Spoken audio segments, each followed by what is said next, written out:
In the tapestry of life, where every thread holds a story, America in Black and White emerges as a haven for the voices echoing through the heart of our communities. In this podcast, we wade through the rivers of our collective experiences, celebrating the vibrant hues of change brought forth by the whispers of hope and the roars of action. It's more than just a conversation. It's a journey into the heart of our society, illuminated by the light of those daring to dream and do. Join us, and let your voice be the melody that guides us toward a dawn where every color finds its place in the masterpiece of our shared destiny. Together, let's paint a future brimming with the positives that dwell in our minds and the actions that shape our.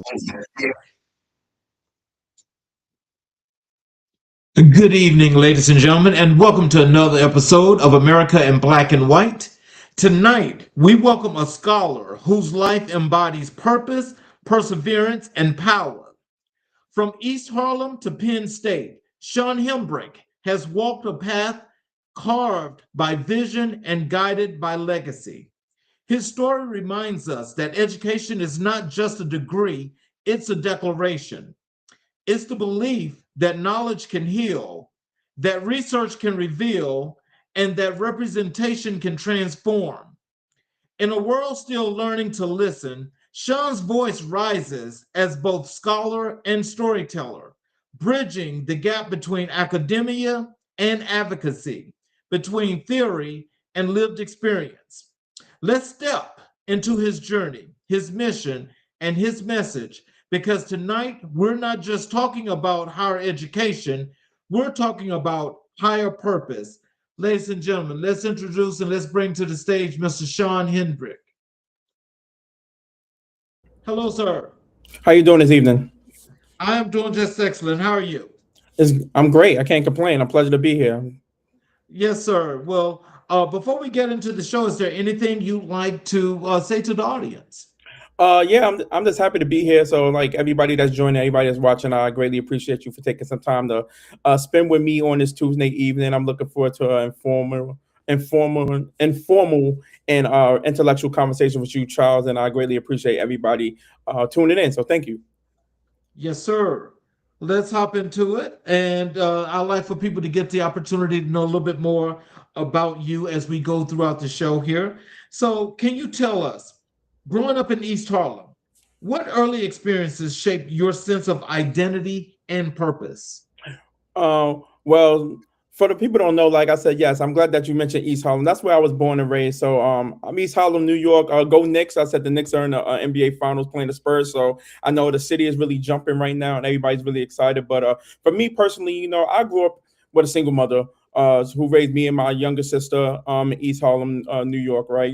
Growing up in New York, very diverse, the melting pot, the fashion capital of the world, as a lot of people kind of say, really kind of helped me grow and develop into who I am today, right? I owe everything to New York City. I owe everything to growing up in East Harlem that made me the scholar I am today, a current doctoral candidate in higher education at the Pennsylvania State University, right? So for me, Harlem is everything, right? If anybody's been to Harlem, if you haven't been to Harlem, man, it's a culture, it's a vibe, right? It's a movement.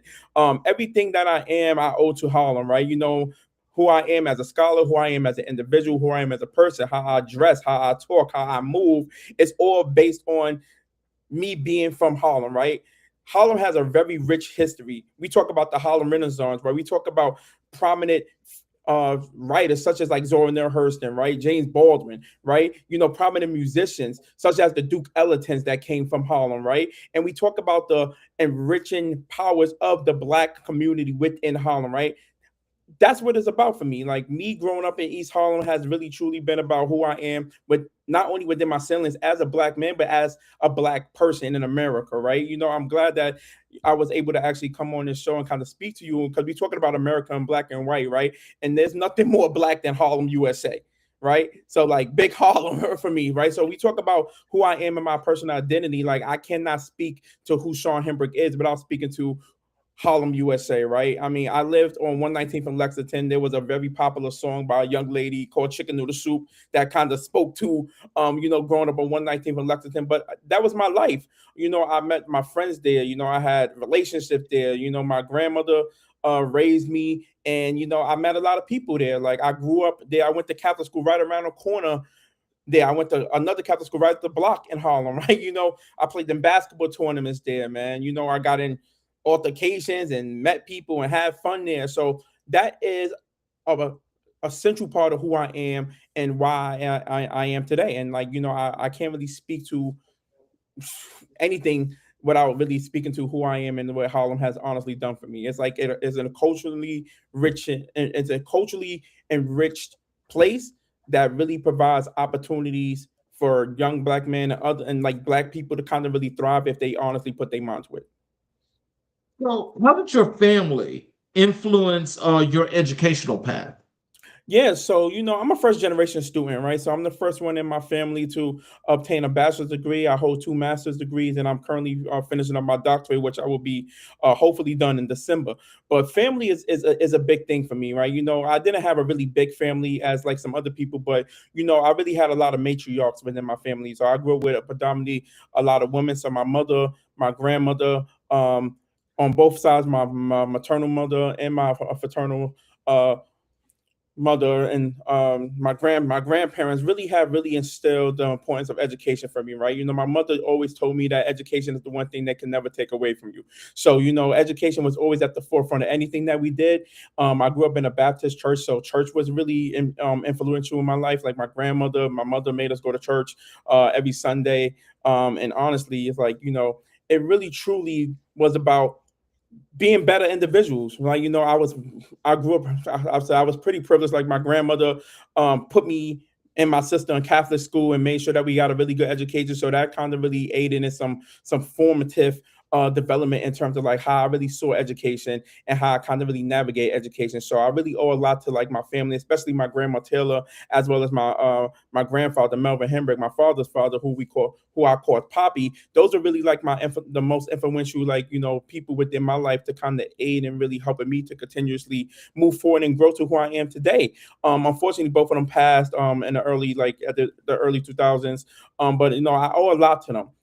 But I also owe a lot to my mother, my mother, Patricia Taylor, who has really done a lot for me. Me and my mom, we have had our ups and downs, but like, she always made sure that amidst all the challenges and trials and tribulations that she has been through, that me and my sister got an education, right? Like just this past weekend, my sister graduated from Lehman College with her bachelor's degree, right? And that was really huge. So like, we are like the only two in the family that went to college and have attained a college degree. So that's something I know my mother is very, very proud of.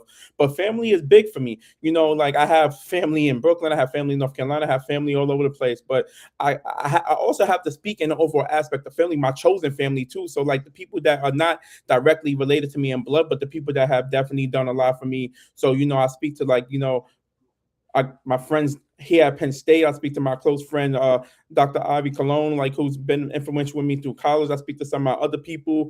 I'm in a travel group called No Madness. Like, I got some dope chosen family through the No Madness travel tribe. So, family is an extenuation of who I am and who I continue to be. So, what inspired you to pursue multiple advanced degrees across different disciplines? So, as I mentioned, education for me has been like at the forefront of everything I do. Like, growing up as a first generation student, it wasn't really something I saw a lot of, right? So having an opportunity to go to Catholic school really kind of opened the door for that. Really kind of pushed me into want to learn more about college. My mother put me in a college prep program. I was a TRIO student. So if anybody's not familiar with what TRIO programs are, they're like programs for like underprivileged youth in New York and like around the globe. Well, not around the globe, around the United States, to kind of aid and kind of helping to prepare these students for college. So I was a talent search student through the Columbia University Double Discovery Center, where I was able to actively learn a lot about what college is and get mentoring and go on college tours and things of that matter. So being introduced to college and connecting and engaging with individuals and other students about college and learning more about college, both attending and going to various different Greek step shows, as well as connecting with individuals that were in college, really kind of opened the door for me to wanting to actively go to college and actually pursue higher education. So I went to Binghamton University where I got my BA in English and sociology. And I decided to go to a state school primarily because it was cheaper being an in-state student, right? At Binghamton, that really kind of opened me up to like growing and being a better individual, right? I learned a lot about myself and how I grew as a Black man, how I grew as a college student, and how I actively navigated life, right? Being a first generation student, you don't know what you don't know. So, trying to navigate college at many times was very, very hard for me. I wasn't the greatest college student, but I did graduate, right? But that kind of opened the door to kind of wanting to learn more about like what could I do once I got my bachelor's degree, right? So funny story, when I applied to graduate school, I didn't know that at the time that I could have stayed in Binghamton an extra year and got my master's degree. However, I did apply to grad school, and initially off the back end, I didn't get into any graduate schools. So I tried to figure out like what it is that I want to do after graduation. And then I was fortunate enough to find a program at American University, called the Graduate Gateway Program, which allowed me to intern and connect with the American Bar Association program, the Council on Legal Education Opportunity, because at the time I was interested in going to law school, right? So through that program and being in DC, that kind of really opened me up to wanting to learn more about advanced degrees, right? So I really didn't have a great GPA in college. So, being an American and like, having a close friend of mine that also lived in DC and having one of my close friends in college who was a law student at Howard in DC really allowed me the opportunity to kind of tap into more areas pertaining to law, but to also explore like the DC area. So I really didn't feel I had the grades to go to law school at the time, so I decided to get a master's of fine arts in creative writing, right? So I came back home with the Queens College, and I acquired my master's of fine arts in creative writing in 2012, right? Still want to go to law school, so I did apply to law school. I did go to law school. I did a program at the University of Mississippi, taking like some first year law classes, but really kind of felt that it wasn't really what I wanted at the time. So I decided to take a little time off, go back home, do some nonprofit work, and then decided that I'm gonna go into higher education. So that's what led me to Texas State to acquire my master's of education in the higher ed student affairs in 2018. Right. So in Texas, I was there 2016 when Trump got elected the first time. So you could imagine what it was like to be a Black man in Texas at that time. But Texas State really allowed me the opportunity to, one, be away from New York, kind of tap into a different environment and kind of learn more about who I am and how I'm able to actively navigate outside of my comfort zone, right? So being in Texas and doing that program, I got challenged. Like, there were times where I didn't really agree with my cohort. There were times where I really didn't agree with my program directors. But what I was able to do is find my community there, right? So at the time, we had a diversity office, which no longer exists now. But I was able to connect with like our vice president of student affairs, Dr. Joanne Smith. So shout outs to her, who really kind of took me under her wing and really kind of introduced me into advanced degrees, right? Like, she was one of the first Black women that was a doctor, her and Dr. Sherry Ben, who was the director of the diversity office at the time, to really kind of take me under their wing and really kind of push me forward into, wanting to get an advanced degree, right? So I finished at Texas State. I worked as assistant director at Lafayette College Small Liberal Arts Institution in Eastern PA. That ain't work out in the way it did. So I took some time off. COVID happened, which led me to working at Auburn University in Auburn, Alabama. I was a coordinator for their diversity office, transitioned from that position to working as a coordinator at Michigan State University, and then decided that, around like 421, to start my doctoral program here at Penn State, which I will be finishing up in December. So that's what led me to wanting to do these advanced degrees, just different opportunities and having a different array of environments to actually learn and thrive in. So. Well, how did creative writing inform your approach to research and scholarship? Repeat the question, Charles. I'll make sure I answer it correctly. How did creative writing inform your approach to research and scholarship? Yeah, so I always love to write. Like, it's something I continuously do to this day. I mean, I've been writing ever since I was a young child, and writing was a outlet for me growing up in East Harlem, New York, where a lot of times I didn't really see a lot of things that were positive, right? I seen a lot of gangs, a lot of people. Like I had some family members that were involved in a lot of different things. So writing for me was my outlet, right? Writing for me gave me a opportunity to continuously figure out who I was and how I was able to actively grow, right? So me acquiring an MFA was because I always loved writing, right? I didn't really think that it would do me much justice, right? It was just something like, okay, I need to do something. So me going into again an MFA was just something for me to do at the time. However, what I was able to actively learn within that program really kind of pushed me to wanting to do this doctorate degree, right? So during my time at Queens College, I was dealing with a lot, like both mentally, emotionally, kind of just kind of navigating, right? So, but I did finish that program in a year and a half, right? And I finished with like the highest GPA in my program at the time. So that's great, right? Not to brag, but I did my work. However, I did my work. However, during my time and at Queens College in the city, writing intensively and being in writing classes and learning about the craft of writing really kind of challenged me to kind of think outside of the box about how I want to show up and who I want to be within the world. Right. So for me personally, what I was able to kind of gather and learn through writing was that writing is an amazing tool to have, right? If anybody ever saw the show Hamilton, like there's a whole song called Hurricane where he talks about writing his way out, right? Writing for me was my way out. Writing for me was my way out of the things that I was feeling at the time, right? The way I was kind of navigating things at the time, right? The way I felt about life at the time, right? So writing for me really continuously pushed me forward in terms of kind of growing and being a person again I am today, right? So when I kind of think about how writing kind of aided and helping me to develop my research, writing helped me to kind of understand who I was as a Black man, like, and navigating higher education as a Black man, I continuously feel overlooked all the time.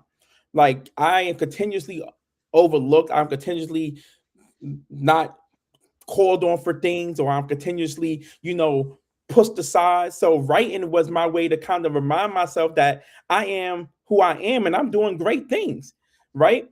And that kind of led me to the research that I'm doing today, which is focusing on Black men, also in higher education doctoral programs, where how they navigate in and through their doctoral programs at historically white institutions, right?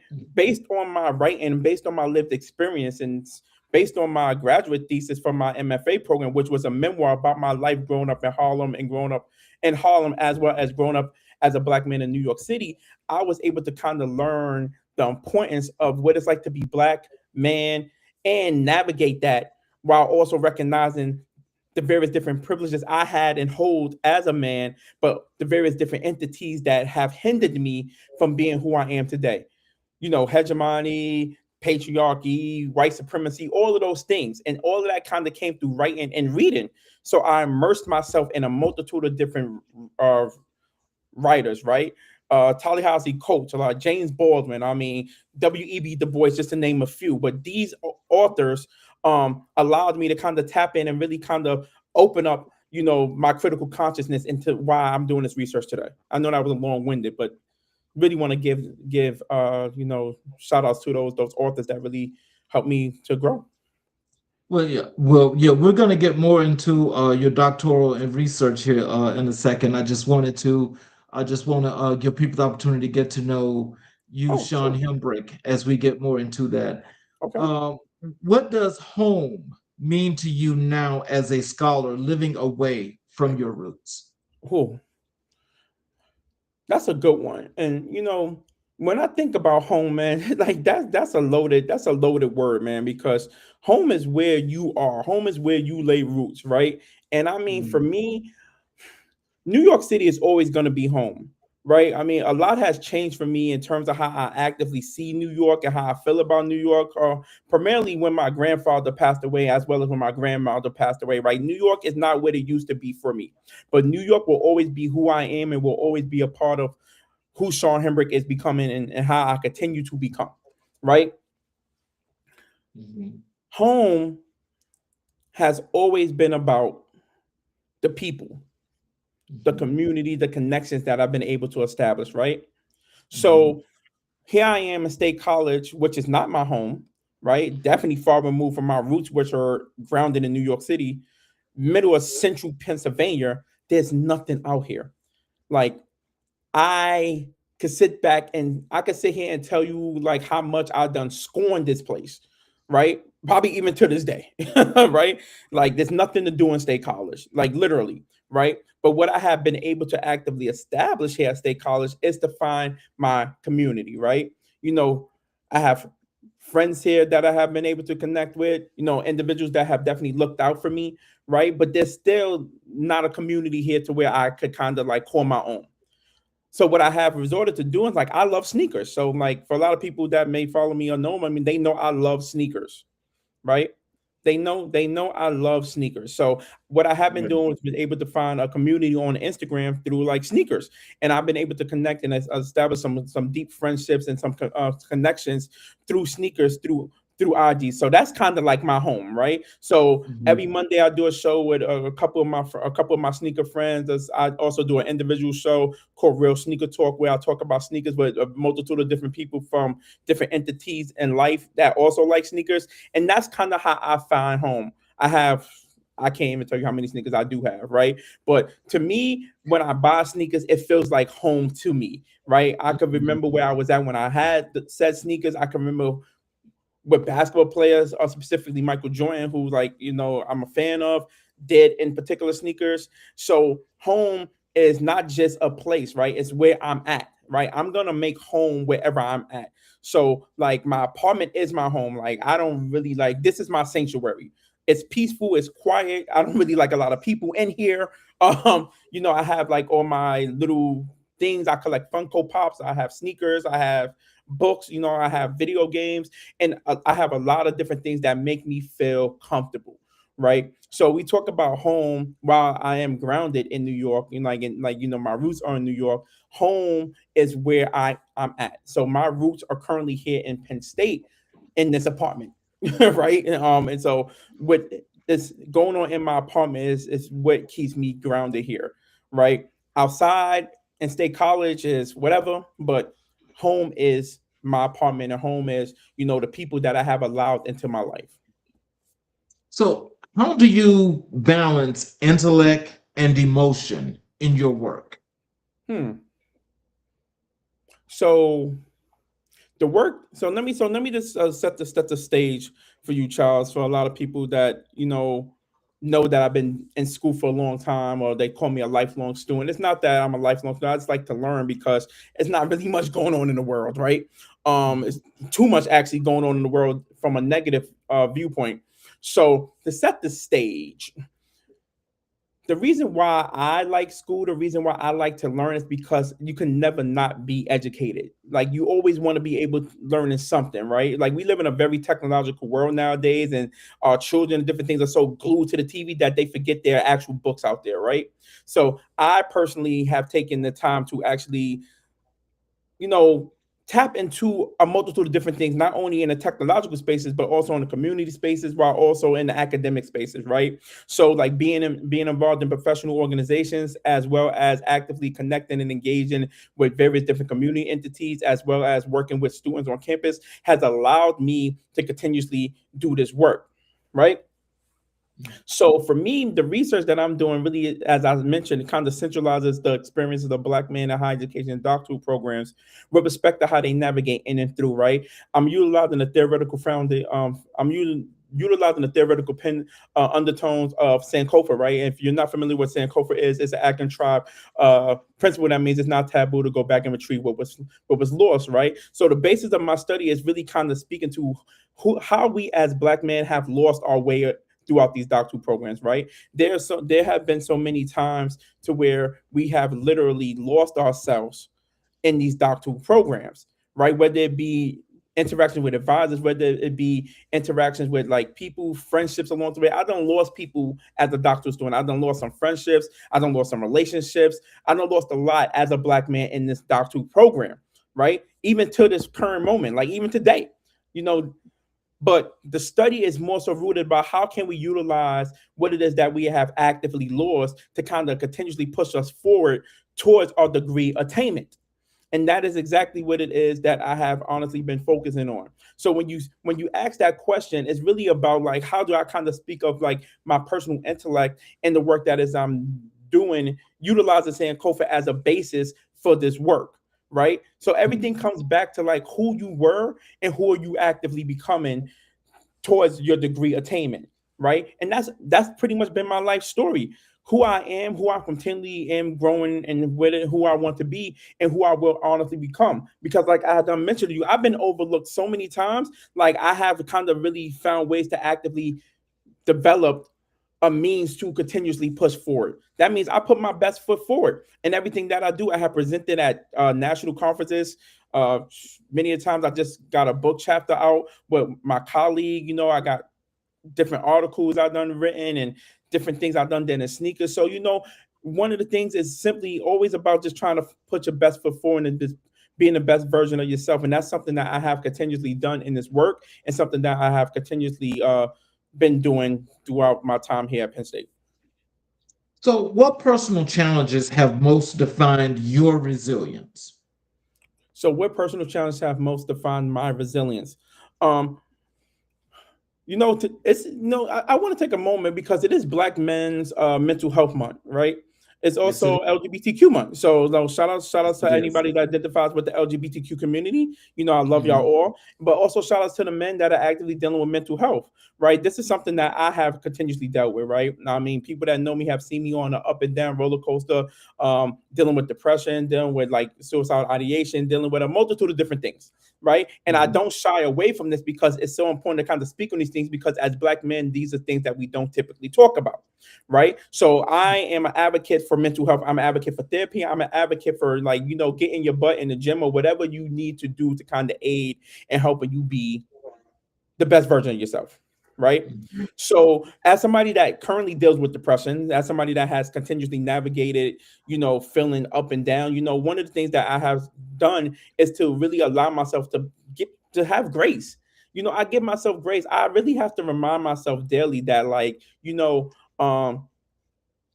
and like, excuse my French, but like, I'm the shit when it comes to a lot of different things. A lot of people may not recognize that, but I can recognize that. And you know, I'm gonna toot my own horn for a minute, because I think there's been so many times where people kind of have taken me as a joke when it comes to this stuff, right? People have definitely overlooked me. People kind of have pushed me aside because of my mental health. It's like, oh, you dealing with this. People don't want to do that. But people don't really take the time to actively understand what it's like to actively deal with depression unless they actively are dealing with it themselves, right? People don't really understand what it's like to deal with suicidal ideation unless they themselves are actively doing that, you know. And as somebody that has dealt with it both, and as somebody that has continuously worked through these things, you know, I owe it to a lot of the people that have been there for me. So thanks to all the people, they know who they are. But I also owe it to myself to actually still be here and still want to do this work and still want to speak on this, right? So I recognize that there are Black men like myself that are actively struggling and that honestly need the help, right? So I try to do the best I can to ensure that other Black men, young Black men, because I'm in a college environment, understand the points of growing within their salience as Black men, but also understand the points of being productive and good Black men, right? Because I cannot have this conversation without speaking to how Black men, a lot of our Black men, are doing egregious things to our Black women, right? There's been a lot of things, you know, there's been a whole thing, Megan Thee Stallion and different things as such. So, you know, I really take it upon myself to really kind of speak and help young Black men understand the points of what manhood is, right? How do we define it? How do we kind of utilize it to our, like, you know, to our advancement, but also to our help? And how can we utilize the privilege that we have and hold in our manhood, excuse me, to be better men, right? And this is why I'm doing the work that I am, because I recognize that there has been this continued divide between Black people for whatever reason, right? And that stems from a multitude of different things. Some people could blame it on the government, some people blame it on white people, some people blame it on society, some people blame it on economy. But at the end of the day, my mother always told me sometimes you got to look at yourself, right? And one of the things that I have done is the internal work, right? I recognize that a lot of people, I'm not their cup of Kool-Aid, and I don't care, right? Right, and that's perfectly fine. But the people that do love me, the people that do see me, the people that do want me in their life, understand who I am and how I am and what it is that I am doing, right? Like I said, first one of my family to get a doctorate degree.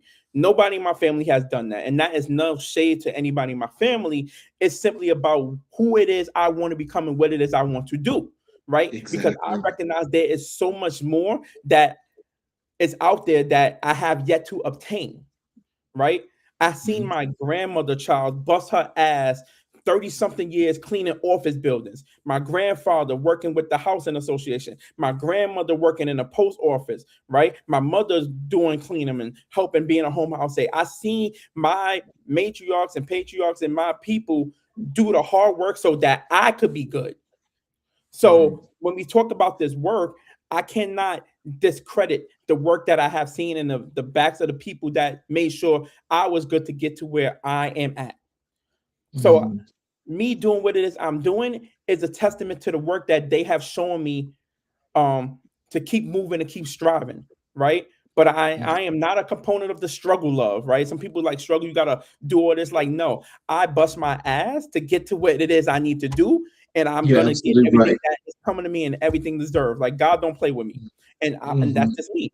And I can sit here and speak that because I used to be a very shy kid, Charles, like very shy. Like people felt like they could honestly walk over me. So for me to sit here and speak to you and to be invited on this podcast is a big thing for me because somebody sees me because a lot of people don't see me. A lot of people be like, oh, Sean, whatever, he this, he that. So one, yes, I deal with mental health and a lot of people deal with it, but a lot of people shy away from it, especially in the Black community, because it's taboo to talk about these things, right? You just get up, put your bootstraps on, you go deal with it, right? But how many of our Black people are dying because they're not actively taking care of themselves?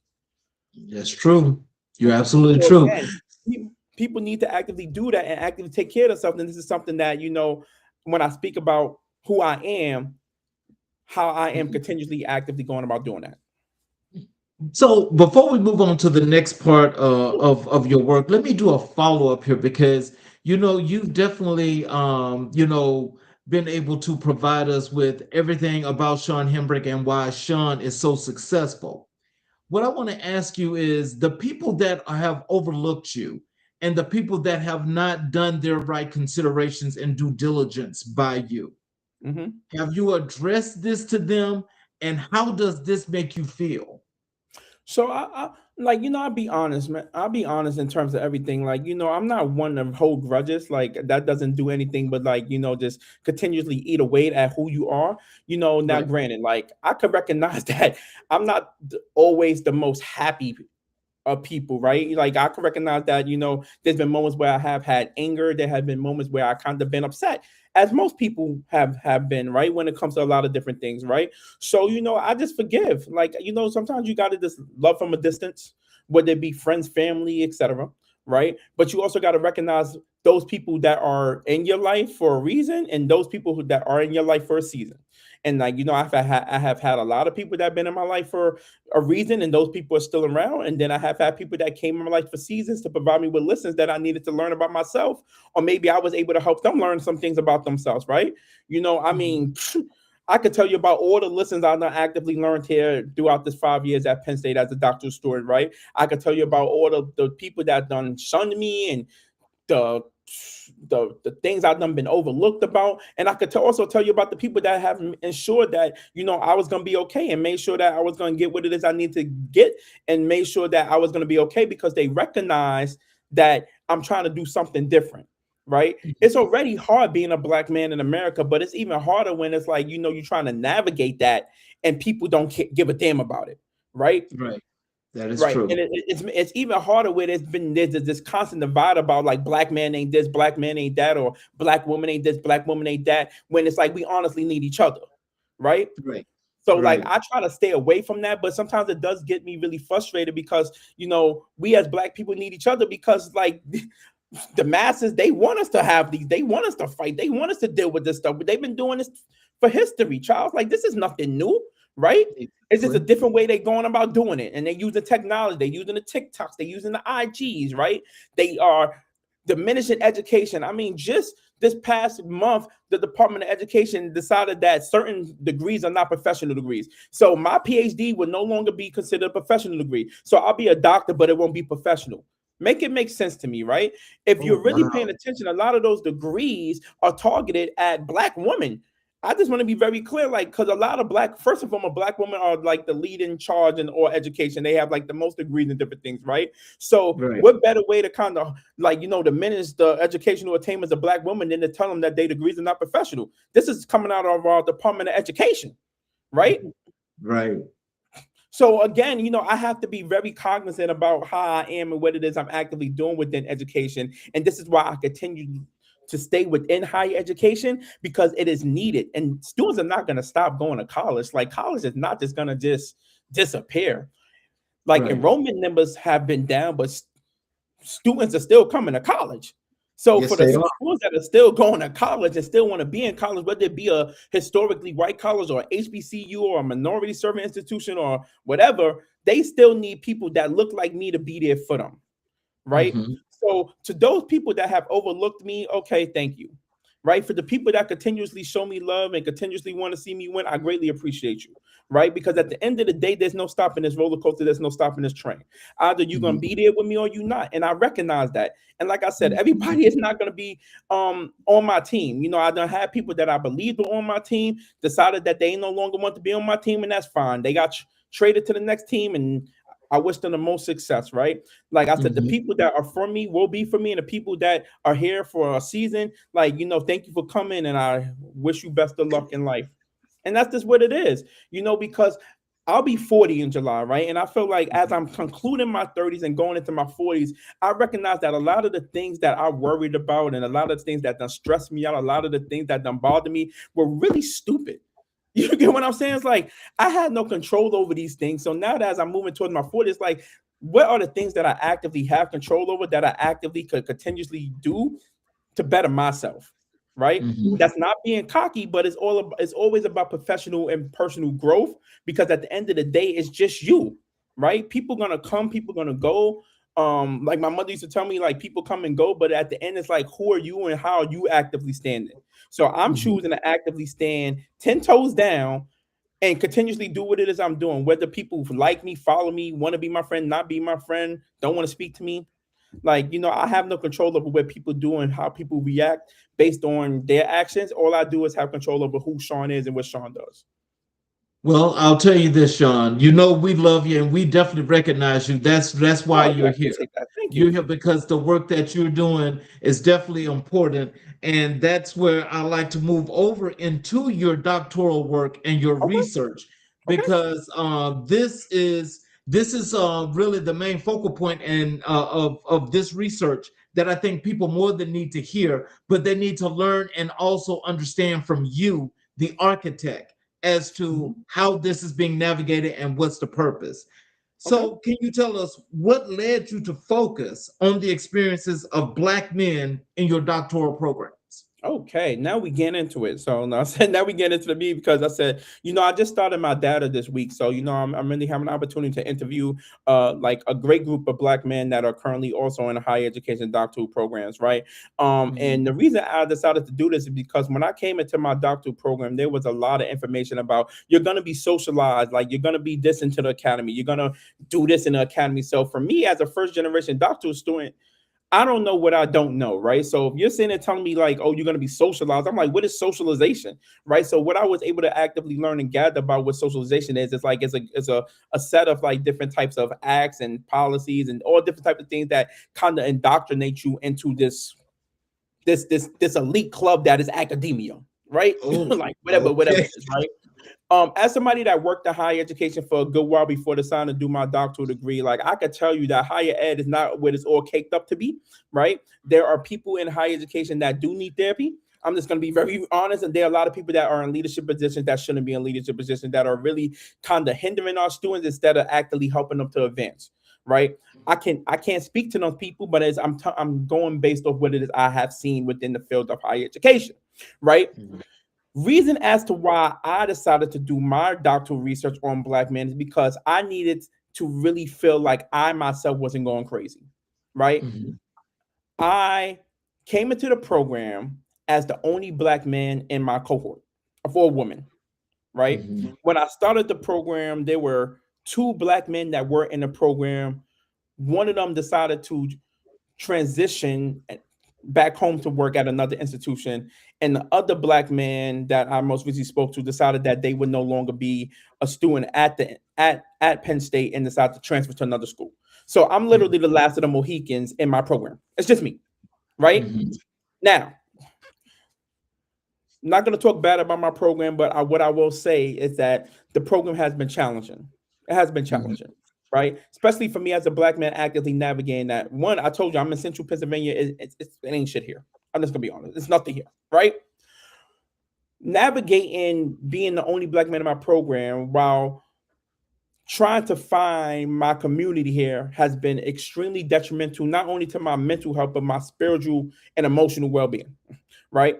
There have been many nights where I have said, hell with this. Why get a PhD? What's the point, right? And then watching the news and seeing all the things that they're doing with education doesn't make it any better. It's like, so I'm going to graduate and then I'm going to still be struggling, right? So, me being a black man and doing this research really stemmed from my own lived experience, my own salient experience of navigating this on a day-to-day basis, right? The research that I'm doing speaks to black men specifically in higher education doctoral programs. One, because higher education is so uniquely situated in our world. When you think of things that they take from, they always take from education first.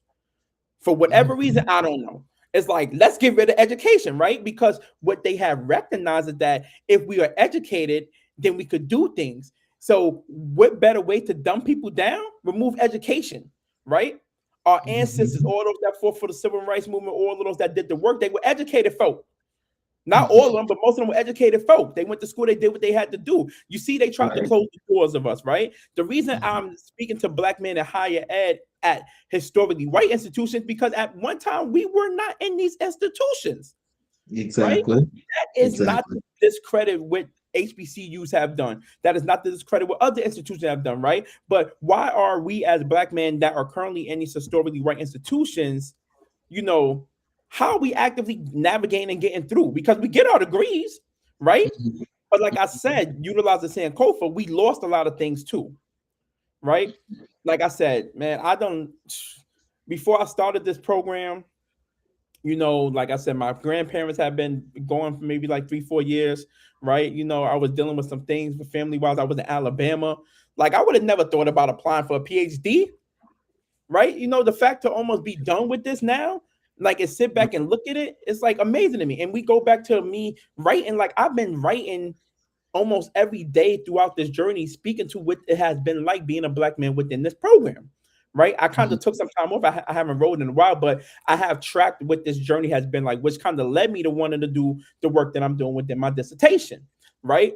And the dissertation is rooted in amplifying the voices of black men, because our voices are not amplified. They're not, especially in the academy, especially in higher education. Right. I have rarely read information in higher education that talks about what black men in higher education are doing outside of they competing with each other. Right? It's been a little niche community of scholars that have really been speaking to understanding what black men experiences are like from the undergraduate level, but at the graduate level, at the doctoral level, it's very, very small. So my research is amplifying those stories, the stories of these men in these higher education doctoral programs in these all white institutions, and how they actively navigate and how we actively getting through, how we actively find a community, whether it be through Greek life, whether it be through community organizations, whether it be through family, to kind of continually push us forward, right? Because this work is so needed, because it's not being talked about. And I felt I needed to actively do that, because being in my program, I, as the only one, it was like, nah, I can't be experiencing this by myself. So that's why I'm doing this research, and so far so good, and I'm excited about it as I kind of get more into the nitty-gritty of it. Well, now, as I was just listening to those great things that you're doing and what the purpose of your program, your dissertation, can you explain to the audience, as you think about, you're doing this on black men and PWIs, and in doing this on black men and PWIs, can you just tell the audience what is it exactly you're looking for in this research that you are finding that people need to know? Well, like as I mentioned, I'm still kind of in the data, but like having done a pilot study and have like spoken with like various different colleagues that are currently doctoral students at PWIs, HWIs, whatever you want to call them, non-Black serving institutions, whatever you want to call them. What I have been able to actively gather from the data and this in conversations is that like we are struggling. I mean, not just Black men, Black women too, right? But Black women, they are very resilient, right? Mhm. I feel like we as Black men, we are continuously pushing forward in our resilience, right? But like, sometimes we feel like, we have to do everything by ourselves to where it's like it could be detrimental to our continued success, right? This is Yes, why I yes. advocate for therapy because it's like, Mhm. sometimes it does feel like we got to do it by ourselves, and a lot of times we are doing it by ourselves as men, right?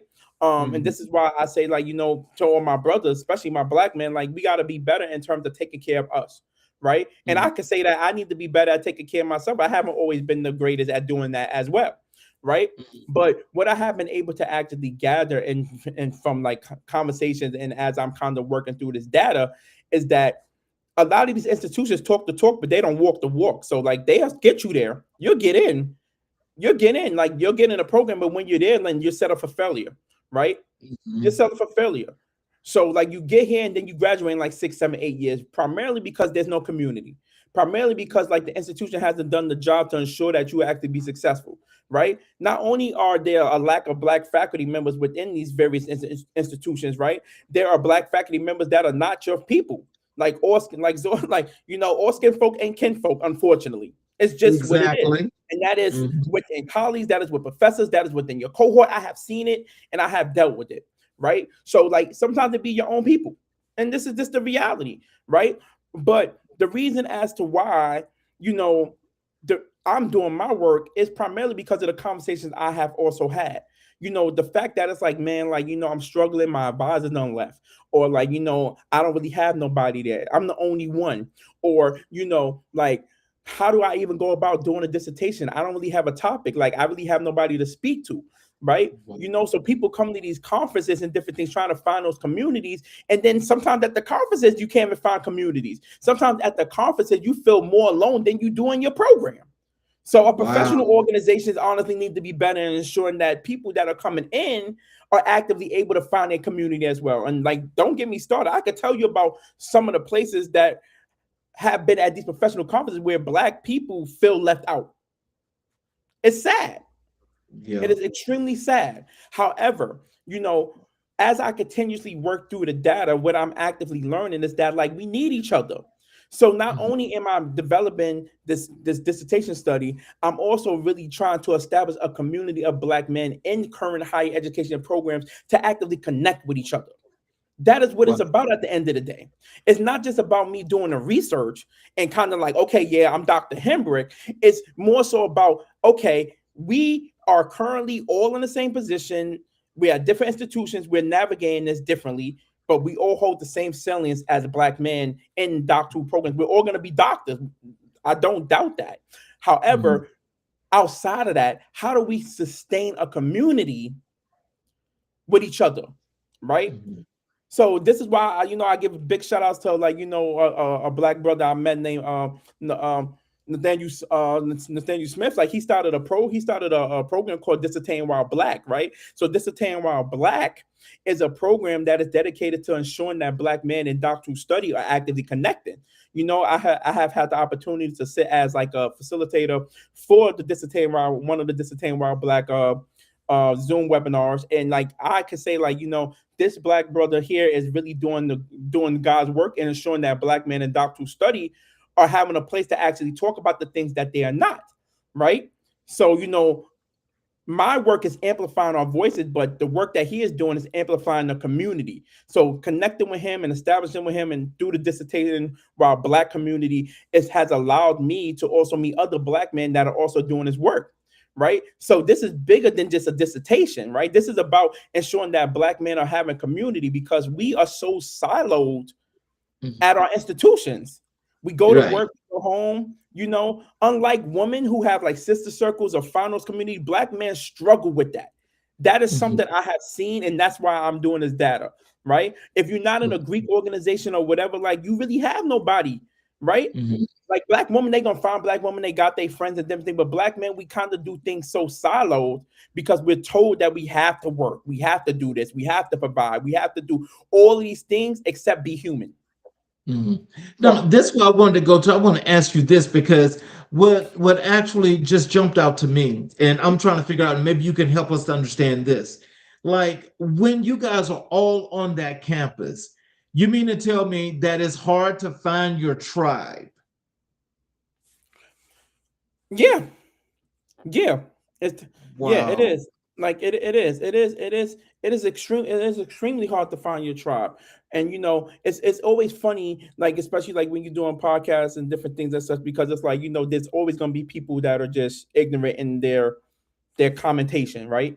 There's Right. always gonna be people that are ignorant and like not doing the research. Like I tell people all the time, Google is free, right? So it is hard to find your tribe, especially in a pool of whiteness, right? And also in a pool of minimal black graduate students, right? Now, granted, there is a black graduate student organization which I have been a part of, right? But then again, it's like while I know grad students, those are not my people. You get what I'm saying? Like I Yes. have connected with people in it, but like that is not my niche, and that is fine, right? But again, while I'm not saying it's the job of the institution to establish things, the institution can be better in ensuring that there are opportunities for students to find community, right? Mhm. Right. Currently at Penn State, our graduate students are trying to unionize because they're not being paid enough. Since I've Wow. been here in 2021, that has been a huge thing, right? Mhm. Right. There's that. So our graduate student population ain't but so big at Penn State. Like Penn State is about 40,000, 50,000 students, and like the grad population is probably like 3,000 students, something like that. It's not huge, right? Wow. That But is small. within the graduate community, it's so siloed. I mean, you got a diversity organization specifically only in the College of Liberal Arts. Why is it not for all grad students? It's just in liberal arts. You got one program over here, you got another program over there. So everybody's kind of doing their own little thing, which is fine because, like, everybody has to find their own community. But what would it look like to actually have a community where black students collectively across the campus community can actively connect and engage with each other, right? The College of Mhm. Education at Penn State is currently going through a strategic plan right now. One of the suggestions I made was that maybe we need to have a graduate center where graduate students, color whoever, can actively utilize, and there be programmatic efforts to kind of aid in ensuring that community is at the forefront of what we is doing. Like the College of Education, at least at Penn State, talks about creating future leaders, but you can't create future leaders if they don't have no community. Like you Right. can't create future leaders if they feeling like the institution is not even helping them to become leaders, right? Right. So again, there needs to be better. There needs to be more understanding of what it's like to actually be a grad student. Like I do not like grad school. I'm just gonna be very honest with you. I don't like it. I don't like it, and it's not because I don't like learning. I don't like the structure. Right? It Right. does not. Graduate school is not set up for you to be successful. It is set up for you to kind of think a certain type of way to fit into a certain type of dynamic. Honestly, Mm. that's exactly what it is, right? You come, you learn how to get socialized into being in this elite class of people that also have doctorate degrees, to speak with other people that got doctorate degrees, forgetting that there was a whole community that you did your study on that you would never speak to again. So a lot of people did their dissertations on communities that actually need help, but yet they don't ever go back to those communities. Ooh, I tell you, that right there, So, that's the juice. That's the so juice. again, a lot of people just doing it for the credentials. Like Yeah, the work that I'm doing is not just for black men and doctor programs, but it's also for black men that want to be doctors, right? So it's like, exactly. hey, here's my dissertation. Here's what black men that are currently doing, that are currently about to be doctors. Here's what they went through. Here's some information to kind of aid and kind of help you so you won't fall into the same pitfalls that we did. So let me help you set this up because what you just spoke of, it Mhm. goes well to this question, but I want you to be more detailed in this answer. How does systemic barriers manifest in graduate education? Charles, you about to listen. And like whoever gonna watch this, man, like I'm just gonna be very transparent. Um, how do systemic how do systemic barriers like How so they repeat the question. manifest. How do they manifest? Okay, that's what I want to hear. So how do Mhm. systemic barriers manifest in graduate education? Well, let's just be realistic. Systemic barriers manifest in graduate education primarily from the first time they let you in, especially at a historically black institution, right? They said, like, unless you have a good program and a good advisor, somebody that's going to walk you through it, that also understands what it's like to be academically hazed through it, like you're pretty much out there by your damn self. Like you're pretty much out there to fend for yourself, right?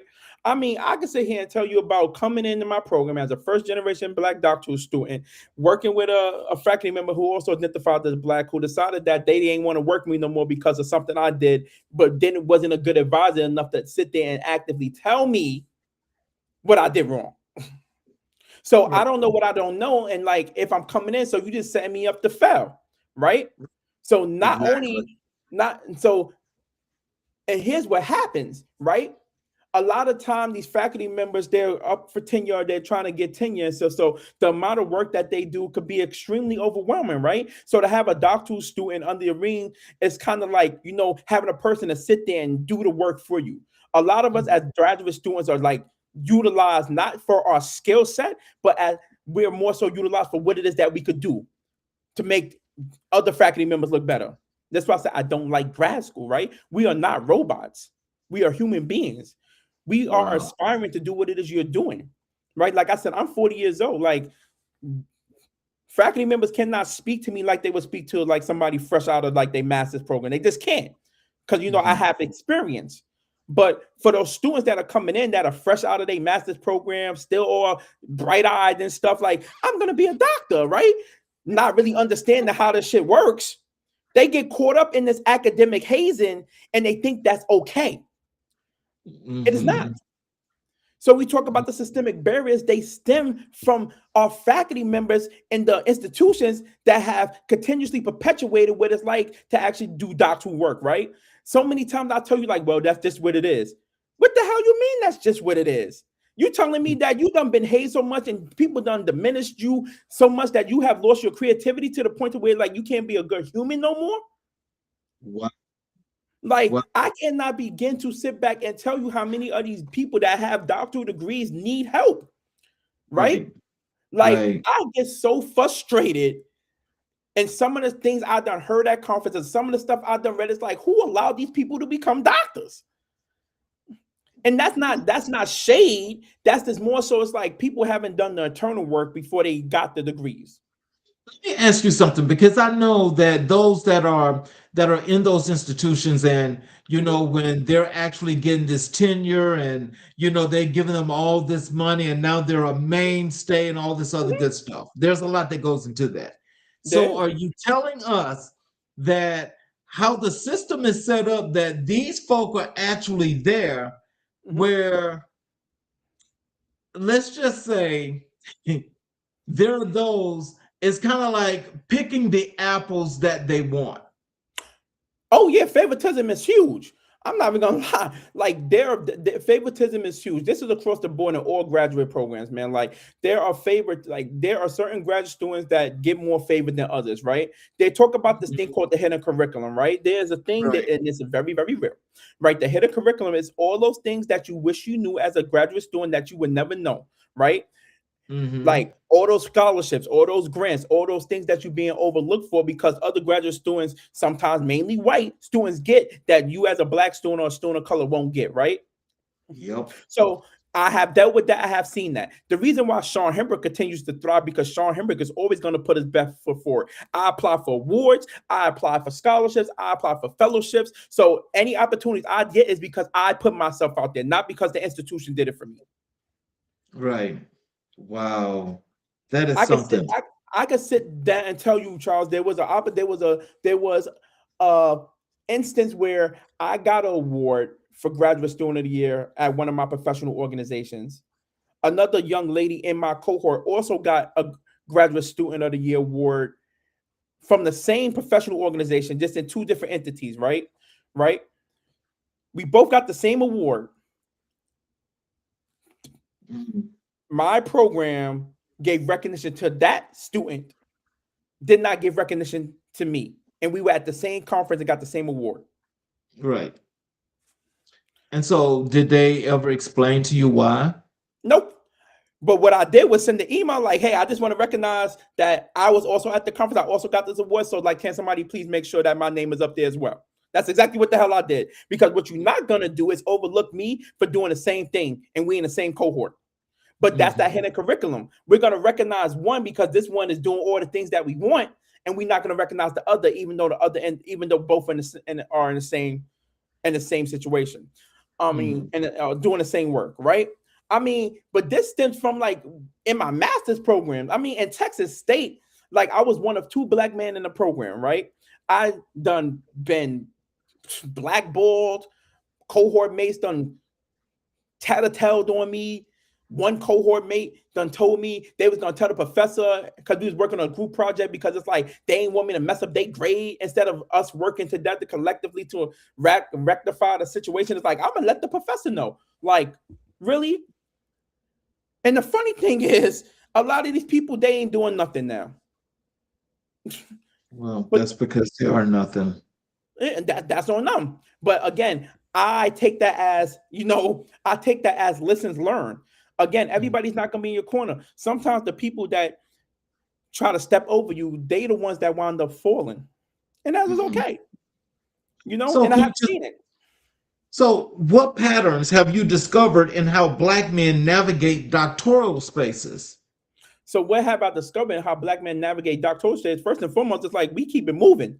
Like the one thing I love about black people, man, like black people, educated black people that actually want to do something is that nothing could stop us, like shit, like what the song say, ain't no stopping us now. We like ain't no stopping us now. Like, and we've been doing this for centuries, right? Right. They want to stop us and they're doing everything, man. I tell you, Charles, man, like Trump and his administration and all the people, they are doing everything in their power to ensure that black people, people of color, do not get an education, man. I mean, they done got rid of DEI. They done set up degrees are unprofessional, man. This Project 2026 thing is exactly what he said he was going to do. People just don't read. Right. People just Project don't read. 2025. Like the Yeah. Project 25, yeah, like I said, people just don't read. You get what I'm Mhm. saying? So again, like I'm not surprised by none of this stuff, to be completely honest. All I do is have control of what it is I could do. And like they not gonna stop my show. I'm gonna be completely honest. Like I'm gonna get my degree from here. They not gonna stop me, right? It may take me a little longer because research states that black students they take a lot longer than their white counterparts to get the degrees because we don't have community.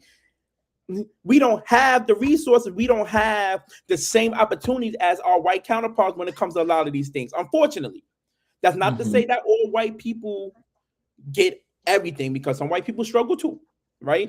That's why I said I'm getting ready to go to the Social Justice Institute next week in Baltimore, and we're gonna be talking about this. And I'm hoping to learn more about how to be better within my salient as a black man and connecting and engaging with our white counterparts. I'm looking forward to that. Right. However, what I have continuously been able to gather is that like nothing's gonna stop our show. I'm gonna get mine, right? Because at the end of the day, that's what it's about. I would be remiss to sit back and allow all the shit and struggles I done been through stop me from getting my degree. I'm too close. I'm too close. And like I can tell you, like, there's been so many times where it's like people done came into my life that have tried to like interfere with this, or I have tried to invite people in my life that have been nothing more than this, detrimental.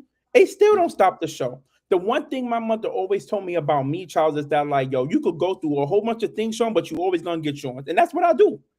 Because I come from a resilient family. I come from people that bust their ass and got through. I come from people that got it out the mud, like we say, right? I come from a long lineage of people that said no. And that's what keeps me moving. So like black men, that's what keeps us moving. The reason why we get up in the morning, whether it be our family, whether it be our dogs, whether it be our cats, whether it be our TTs and our aunties, whatever keeps us going is the reason as to why we keep moving. And this is exactly what it is, what I have seen of black men in doctoral programs. Like they all want to make active change in their community, but also to help other black men continuously move forward in their academic journeys. So, How does representation affect persistence and completion rates? Man, listen, I mean, that's basically the research, man. There's so much research that talk about like, persistence and like, what is needed to ensure graduation rates. First and foremost, remember, representation is needed, right? I would not be in higher education if it wasn't for the overall aspects of representation, right? There needs to be more like me. There's not a lot of black men. You could go back in your history and kind of think about how many black male teachers you done had in your life. Probably not a lot, right? You're right. Right? You're right. Right. You're Probably right. not a lot, right? So to see a black man in a position of, academic rigor or a scholar or doing good work, that is nice. Like people love to see that, right? People love to see black men doing great things, right? But again, people love to see black men doing great things for the right reasons, because there are a lot of black men doing in these positions doing it for all the wrong reasons. Mm-hmm. I mean, we got one person in the Supreme Court that's been a black man in the Supreme Court for a whole bunch of years doing it for all the wrong reasons. I don't got to name him. Y'all know who he is. You get what I'm saying? I don't have to. Right? Yes. Right. So again, it's simply about who you are as an individual and who you are as a black person and a black man in America, right? Representation is needed. Students are more inclined to stay in college if they see people that look like them. Yes. You're exactly right. Like, You're exactly right. Unfortunately, I attend a predominantly white institution, right? There are not a lot of black faculty here. There are two black faculty members within my department, right? We had a black department head that left the institution, like just found out, like came, would say like 6 months and like going. So again, representation is needed because students need to know there are people they can actually speak to. Now, granted, recognize that all them people that look like you ain't gonna be for you, but there are people that are there that look like you that want to see you be successful. I owe it to certain faculty member here at Penn State that have seen me. I'll just give a shout out to one, Dr. Ashley Patterson. It's like my academic mother. Like anything I needed, anything I like, she will make a way. And I appreciate that because there's been other black faculty that have not done that. There's been black faculty that kind of spoke to me like I was a damn kid. There's been black faculty on campus that made me feel less than. And it's like, wow, y'all supposed to be my colleagues in the future. Right. That hurts. Well, something. I definitely feel you on that because I first want to say that you mentioned something earlier that I have to say, you are a part of an established group that has been here on this show, an enormous amount of doctors, PhDs that are in the education arena that are doing an enormous amount of things. I mean, everybody does a sector of education where it's been broken down that, the impact is just unsurmountable. And I'll agree with you is that when you see black men that are doing this in education and they are making this difference, it's one of those things that, of course, the smile on my face is like larger than this screen, but also, it's like to continue to amplify those voices and to make sure that people know that there are people out there that still get you and are still trying in so many ways to make things happen. But one thing that you did mention that's true as well, that system, them barriers, make it hard for those things to creep through or to seep through is because for some strange reason, which we all know why, they refuse to let that happen. But those guys that have been here, I got to tell you, they have done this work. And I'm sure that it's been long and hard, but we have not had this conversation like what we're having with you, because what's happening with you, it seems like there's a preventive measure that's taking place. And that preventive measure, it speaks volumes to the school in which you're at. Because there's been so many things that's transpired at that school that I'm surprised. And I just really want to know, how many more scandals can they take? I'll be completely honest with you like this. Like, let me first and foremost say, I have nothing against the Pennsylvania State University. Nothing against them. right? Right. Nothing against them. But what we have seen across the board at a multitude of institutions within higher education is that a lot of them ain't doing right. I mean, we could talk about what's currently going on at the University of Missouri. The University of Missouri just got rid of their whole black student government, right? Yeah. I currently have a colleague there, right? Right. That is working there that actually graduated from there at the time where like all hell broke loose when they university president decided to resign and they football players took to protesting. So, this is not just a Penn State thing. This is a university thing, right? I mean, there are so many things happening at these institutions that they don't talk about, right? There's been instances of blackface parties, there's been instances of racism. I mean, there's been instances of hanging. Like, as much as people like to think we done changed and stuff, like, man, I feel like I'm living in the damn 1920s, to be completely honest with you, Charles. Like, shit, I said shit. Like, is it the civil rights movement or what? Like, it felt more like the 1960s than it felt in 2026, to be completely honest with you. But I say all that because it's like, our struggle continues. But I mean, like, it's just being recorded. It's now being more seen, right? However, higher education institutions will always protect higher education institutions. The reason why a multitude of individuals are leaving the field of higher education is because they are not seen, heard, or validated. They are not appreciated. There has been a mass exodus of people, it's particularly black people, within higher educational spaces. Right?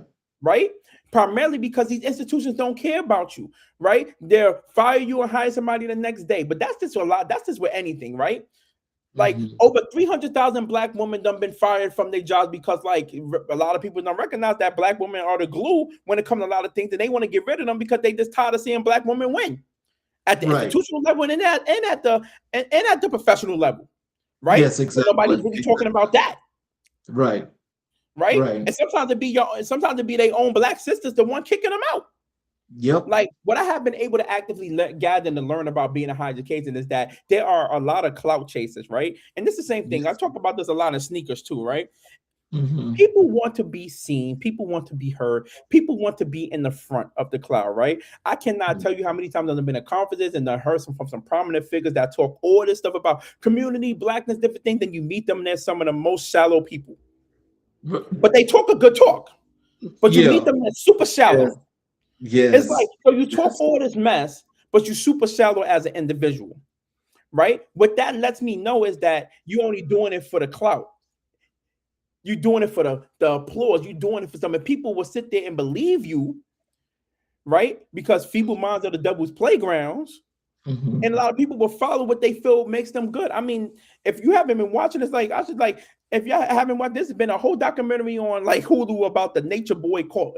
And which was wild to me because I never really thought black people to be in a cult. But all these black people now follow this dude called Nature Boy. He talking about all this black love and stuff. And then he pretty much out there raping a woman and calling women all types of obscenities and got the black man demasculating a manhood. It's a very wild documentary. It's only 4 episodes, but things like that, feeble minds are the devil's playgrounds. And I can tell you, within higher education, there are a lot of followers and not a lot of leaders.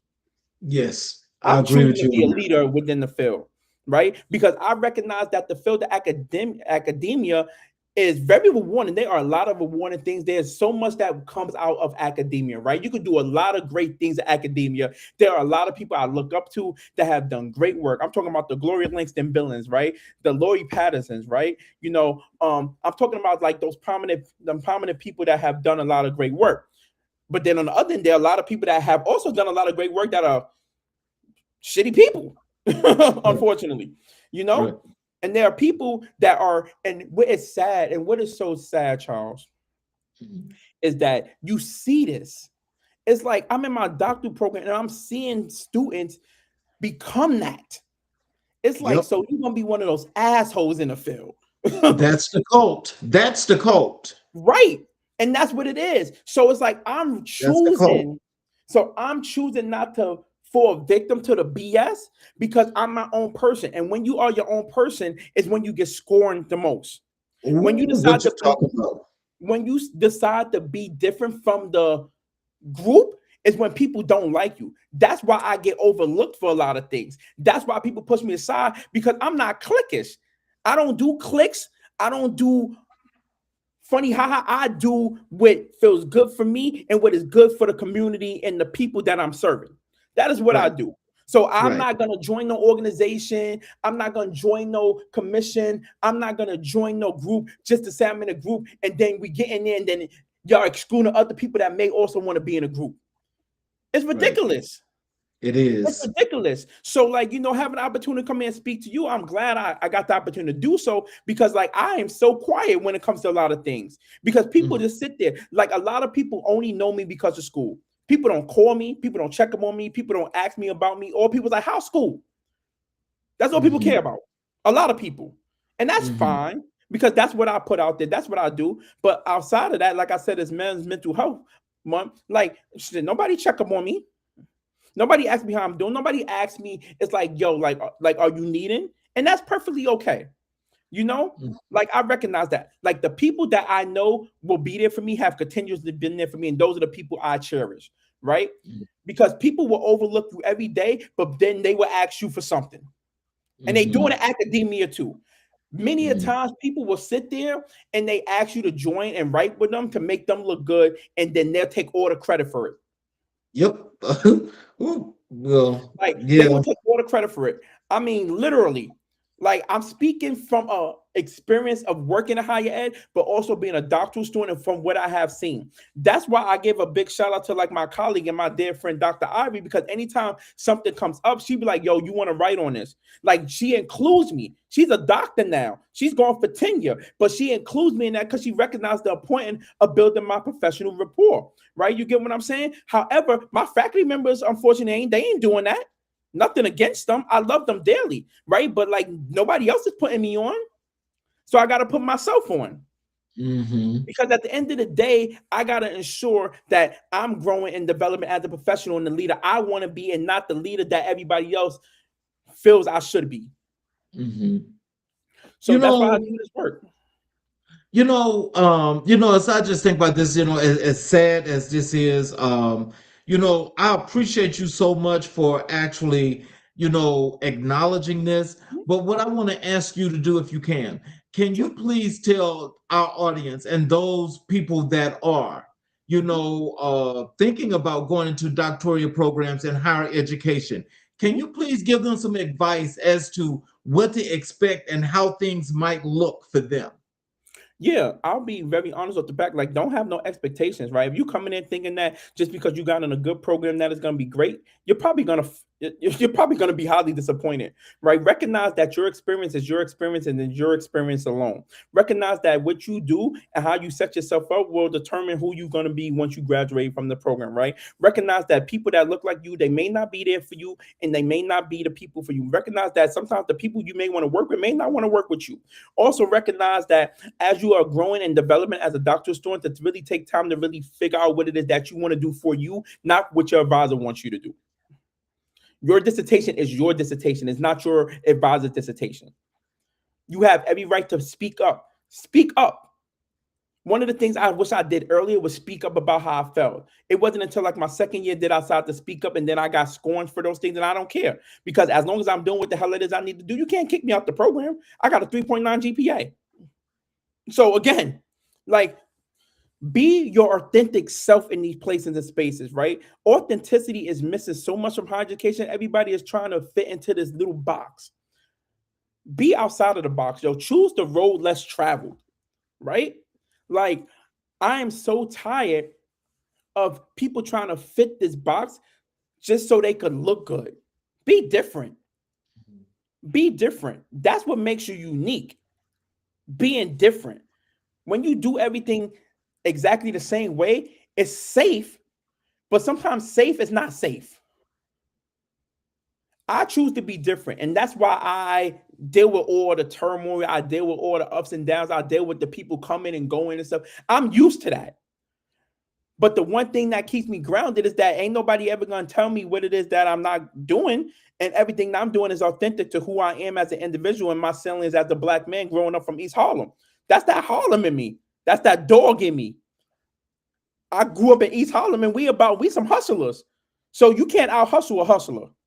I mean, Jay-Z done did a whole thing at the Roots picnic, man. He done said some things. So listen, I am Sean Michael Hembrick, and I'm me. And that's all I can be. Like I said, you don't like me? Oh well. People, there are people that love me, there are people that care for me, and that is personally okay. But at the end of the day, all I could do and all I can do is continue to be me. What's the saying? Like, all I gotta do is be black and die. So, look, this is my last question for you. Sure. What does navigating graduate education look like in real time? Hmm.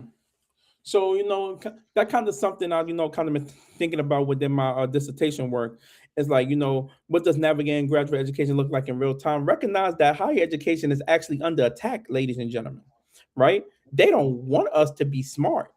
If they could dumb us down, I truly feel that I don't care. I truly feel if they couldn't act slavery again, they would do it. I truly do believe that. I feel like if they could put us in chains and stuff again, they would truly do that, right? Because what better way to pacify a country than to make them stupid? Let's get rid of DEI because it's indoctrinating people to believe that America's a bad place. It makes white people seem like they are bad. There are some bad white people just as much as there are some bad black people, right? So let's get rid of things that let's get rid of things that people don't even know about, but let's weaponize it to make it become a bad thing. People don't recognize that critical race theory started in law school. Like, people don't know that intersectionality was for women. People don't recognize that DEI really benefits white women more than anybody. Affirmative action wasn't really benefiting black people, it's for white people. But however, they weaponize it to where it's like, well, like the black people getting all of this stuff. When a lot of this stuff was to benefit white people. But we don't talk about that. So, like, if you're going to come into a doctoral program, do your due diligence and do your due research, right? I don't care where you go to school. I don't care if you go to Liberty. I don't care if you go to Capella. I don't care if you go to Penn State. I don't care if you go to Southern New Hampshire University. I don't care where the hell you go. Do your due diligence and make sure that the program that you are actively choosing is the right one for you. And make sure that when you enter that you are actively doing the work you want to do to continuously advance not only yourself, but your community. Don't do work on the communities. Don't do work for the communities, but yet don't go back to communities. If you're going to do work and the damn people that you're doing the work for, they can't read your shit, then what are you doing it for? What are you doing it for? People do all this work. It's like, oh, I'm doing this, I'm doing this, I'm doing that for the academy. Only people in the academy read the stuff in the academy. I can't give my mother my dissertation. She's not going to know what the hell I'm talking about. So how do you actively ensure that the work that it is that you're doing is for the community and not for the academy? Right. It's not just for the academy. It's for everybody. Because there are people that will never be educated. We have a privilege. We are being educated. It is our job to educate the uneducated. People need to read Pedagogy of the Oppressed. Pablo Freire. People got to recognize that it's bigger than us. Stop being so individualistic and worrying about your advancements and your growth, and stop worrying about the people that are coming behind you. We are only as big and as great as the community. That's why the civil rights movement worked, because people worried about everybody else. Everybody worrying about them damn selves. So don't come into a doctoral program worrying about you. Worry about what it is that you want to do for those coming after you. And that is my piece. So we're gonna go ahead. I want you, if you would please, give us your words of wisdom and encouragement to our audience on how they connect with you via social media. Sure. And all of the other good things there before we close the show. Of course. So first and foremost, let me say thank you, Charles, for taking some time to invite me on your podcast. I really don't take this as I don't take this for granted. Any opportunity I get to actually speak on and like things salient to me is important to me. I really don't talk much because I recognize that some people be like, oh, like, I don't care. But like any opportunity I do get to talk and kind of speak to who I am and about the work that is I'm doing, it's always enriching. So I greatly appreciate that. Words of wisdom I have, like, just be your true self, like be authentic, like recognize that, like, yeah, like we as Black people, we are constantly, continuously struggling. And like, do not aspire to whiteness, right? Like we will never get to what it is that they're doing. Like as much as we try, they will never let us get there. So just be your true self, right? Like you don't gotta fit into this box, right? You don't have to be like everybody else. You could be yourself, and that is okay. You could generally be yourself, and that is okay. you know? And I think so many people have forgotten about who they are that they are now losing themselves, especially in a technological age with AI and TikToks and IGs and all of this stuff, right? And educate the babies. Help the babies recognize that they don't need to be on the screens all day. Give them some books, right? Our kids are becoming more dumbed down. Like this generation is by far, like according to research, probably one of those, like, you know, the less educated generations of all times. Primarily because like they're putting things in their face and these kids are not actively doing the work. The No Child Left Behind Act was the most stupidest act ever. You're passing kids that can't even read at the level that they're supposed to be reading, but you just passing them along. You got kids in college that can't write a damn essay, but they're utilizing AI to do it for them. I had a first year seminar class that I taught where students were utilizing AI in their first couple of weeks of college. So educate the babies, right? We got to continuously grow the educational pipeline to where our babies and our students are actively learning and growing to be the best version of themselves and not being the detriments of our world. And I'll conclude with this, right? Whether you like me or not, please note that Sean Hembrick will continuously always be authentic to himself. I'm going to continue to do this work. I'm going to continue to fight the good fight because I am needed in this field. And and this work is needed in the academy.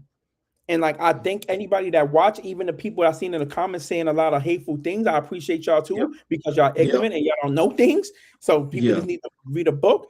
But anybody that watched this, anybody that will watch it, I hope that you understand who Sean Michael Hembrick is and who Sean Michael Hembrick is becoming. And if I'm not your cup of tea, that is perfectly fine. But at the end of the day, please note that I'm going to continue to be me, and that's all I can be. And I appreciate individuals like Child giving me a platform to kind of speak on these things, because I really don't. I don't say things. I just kind of move in silence like lasagna. Lil Wayne said that, right? But like, but overall aspect is like, you know, really just continue to be yourself, man. And like, and whatever it is you do, especially as a doctor's student, like don't drink the academic Kool-Aid. Like literally just be yourself, because what will happen is you come in, you start to get opportunities, or you start to feel yourself, and then you fall right victim to the people that you will be doing. Don't be your advisor unless you have a good one. Yes. Right? Yes, sir. And so I want to first I want to say this before I close, Sean. Do you have a few minutes after the show? Sure, I have a couple minutes. Okay. Let me say this first and foremost. I've made this loud and clear before. Apparently, the positivity of this platform is causing some people to want to exude ignorance. I've said this to you before. Do not, and I repeat, do not bring that negativity to this platform. This is all about positivity. When you have your short sightings, stay on your side of town. I'm going to put it to you just like this. Stay on your side of town with that mess. Please do not come to this platform displaying that negative energy, because it is definitely not needed. It's not warranted. And I ask you to please stay away. Just stay away. For those of you that are watching that have been great and have watched throughout this show, I appreciate your time. I appreciate you for giving us your time, but I also appreciate you guys for actually listening and understanding what it is to be a Black man in America and what the Black plight is like. This may not be happening to some, and if it is happening to most, talking about it is something that's most difficult, but when you talk about it, you learn more, you be better. I want to thank Sean for being here. I want to thank each of you for on all the platforms in which you're watching. If you have not yet subscribed to our YouTube channel and enabled all your the notifications, I ask if you would please support us by subscribing and enabling all notifications, where every time we have a show, you will get the show live, as well as you go back to watch all of the great messages of all of the great people that have been here, that's had the positive message to help to grow community and make the community that much better. So in closing, Sean Hembrick reminds us that scholarship is not just about discovery, it's about dignity. His journey from East Harlem to Penn State is a testament to what happens when intellect meets intention. When purpose meets perseverance, he stands as proof that education can be both a mirror and a megaphone, reflecting who we are and amplifying who we can become. Tonight, we celebrate not only his achievements, but his advocacy, his artistry, and his authenticity. Because in the story of America in Black and White, voices like Sean's remind us that the pursuit of knowledge is, at its core, the pursuit of justice. You guys have a great evening. Join us again tomorrow evening for another great